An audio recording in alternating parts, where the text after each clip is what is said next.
India में inflation rate यानी महंगाई बहुत ज़्यादा बढ़ रही है और जिसको कंट्रोल में लाने के लिए आरबीआई यानी रिजर्व बैंक ऑफ इंडिया ने जो रेपो रेट है उसको 40 बेसिस पॉइंट से बढ़ाया है। और जिसके चलते अगले आने वाले कुछ दिनों में आप देख सकते हो जो भी इंडिया के बड़े बैंक्स है, जो नेशनलाइज बैंक्स है या सारे बैंक्स है, वो अपने home loan, car loan, personal loan जो भी लोन्स है उसके इंटरेस्ट रेट यहाँ पे बढ़ाने के चांसेस है। और जिसकी शुरुआत आज के वीडियो में हम देखने वाले हैं कि एचडीएफसी ने 30 बेसिस पॉइंट से उसका इंटरेस्ट रेट 9 मई 2022 से बढ़ाया है। और इसके चलते आपको कितना ईएमआई में डिफरेंस रहेगा, अगर आपका टेन्योर 15 साल का है, 20 साल का है, 25 साल का है, और अगर आपका टेन्योर 20 साल का है तो आपको टोटल जो लोन का इंटरेस्ट है या टोटल पेमेंट है उसमें कितने लैक्स का डिफरेंस होगा, इसकी पूरी जानकारी इस वीडियो में देखने वाले हैं।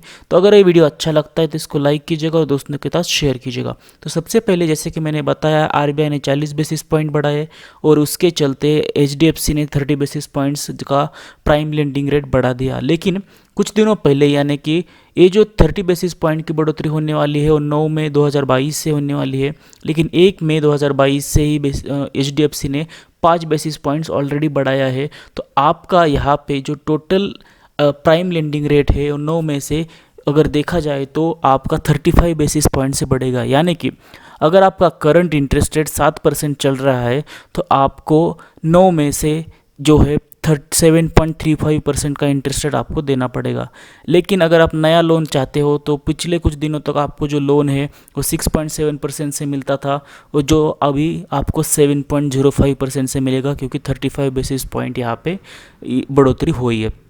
और जिसके चलते आपको ईएमआई में कितना डिफरेंस आएगा, मान के चलते हैं कि आपका टेन्योर अभी 15 साल का बाकी है और आपका जो अमाउंट है, जो प्रिंसिपल अमाउंट है वो अगर 30 लाख, 40 लाख, 50 लाख या 60 लाख है, तो अगर आप करंट ईएमआई के साथ 7% के साथ देखते हो या फिर न्यू ईएमआई 7.35% के साथ देखते हो तो वहाँ पे कितना डिफरेंस आता है यहाँ पे देखेंगे। तो अगर आपका 30 लाख का यहाँ पे लोन है तो करंट ईएमआई आपका 26,965 रुपीज़ था, जो कि बढ़ के 27,555 रुपीज़ बढ़ेगा।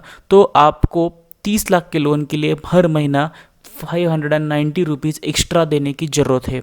अगर आपका 60 लाख का लोन है तो पहले आपको 53,930 रुपीज़ देने पड़ते थे, जो कि आगे 55,111 रुपीज़ आपको देने पड़ रहे हैं। तो आपको जो हर महीने 1181 रुपीज़ आपको एक्स्ट्रा देने पड़ेंगे। यही अगर आपका 20 साल का लोन है तो आप देख सकते हो स्क्रीन के ऊपर कि 60 लाख के लोन के लिए आप पहले 46,518 रुपीज़ पे करते थे, वो अभी नया ईएमआई जो है वो 47,787 रुपीज़ यहाँ पे आपको पे करने पड़ेंगे। तो लगभग 1269 रुपीज़ यहाँ पे बढ़ेगा। 50 लाख का लोन है तो आपका जो डिफरेंस है वो 1057 रुपीज़ से यहाँ पे बढ़ेगा। तो जो नेक्स्ट है तो होम लोन का, अगर आपका टेन्योर 25 ईयर्स का है तो उसमें भी आप देख सकते हो कि 30 लाख के लोन के लिए 675 रुपीज़ एक्स्ट्रा देने पड़ेंगे हर महीना। 40 लाख के लिए 899 रुपीज़ एक्स्ट्रा देने पड़ेंगे। 50 लाख के लिए 1124 रुपीज़ एक्स्ट्रा देने पड़ेंगे और 60 लाख के लिए आपको 1349 रुपीज़ यहाँ पे आपको एक्स्ट्रा देने पड़ेंगे। ये तो हो गई आपकी महीने की बात। आप बोलोगे कि 500 रुपये, 1000 रुपये ही सिर्फ महीने के यहाँ पे चेंज हो रहे हैं, लेकिन ओवर द पूरा टेन्योर अगर आप कैलकुलेट करते हो जो ईएमआई है उसके चलते आपको यहाँ पे कितना ज़्यादा डिफरेंस देने की ज़रूरत है ये यहाँ पे देखेंगे। तो जैसे कि एक कैलकुलेशन देख लेते हैं कि 50 लाख का यहाँ पे लोन है और उसमें अगर आप पहले 7% के हिसाब से आप जो इंटरेस्ट पे करते थे वो था 43,03,500 रुपीज़, यानी कि कुल मिला के जो टोटल अमाउंट आप पे करते थे वो थी 93,03,500 रुपीज़। लेकिन अगर आप देखोगे कि जो नया इंटरेस्ट रेट है वो 7.35% से है तो वहाँ पे आपको 43 लाख के बजाय 45,57,356 रुपीज़ देने पड़ेंगे। यानी कि जो total amount principal plus interest होगा वो 95,57,356 यहाँ पे आपको देने पड़ेंगे। यानी कि जो टोटल डिफरेंस है वो 2,53,856 रुपीज़ है। जो अगर आप यहाँ पे देख सकते हो कि 20 साल के लिए आपका लोन है और आपके अमाउंट प्रिंसिपल अमाउंट 30 लाख बाकी है, तो आपका डिफरेंस यानी कि यहाँ पे 1,52,250 रुपीज़ एक्स्ट्रा आपको सिर्फ जो अभी जो 35 बेसिस पॉइंट से इंटरेस्ट बढ़ा है उससे देने पड़ेंगे।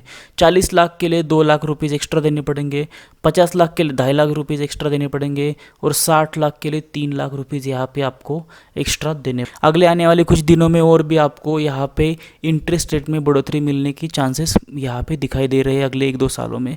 तो उम्मीद करता हूँ दोस्तों इस वीडियो के थ्रू आपको कुछ आइडिया आई होगी नया इंटरेस्ट रेट के साथ आपको कितना चेंजेस आएंगे। तो ये वीडियो अगर अच्छा लगता है तो इसको लाइक कीजिएगा और दोस्तों के साथ शेयर कीजिएगा। Thank you.